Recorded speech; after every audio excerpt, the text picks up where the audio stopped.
আসসালামু আলাইকুম। আপনারা ভালো আছেন? আলহামদুলিল্লাহ, আমিও ভালো আছি।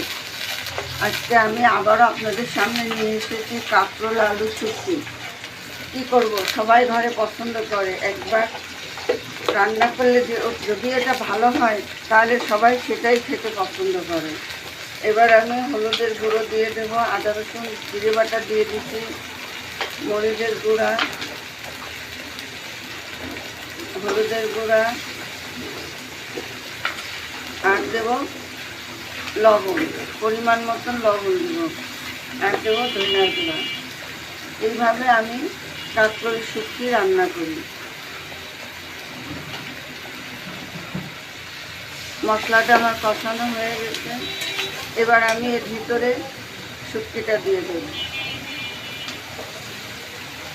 এবারে শুটকিটা নাড়াচাড়া করে আমি কাঁকরোলটা দিয়ে দেবো, কেন এটা তো একটু সিদ্ধ হবে, শুটকিগুলো গলে যাবে।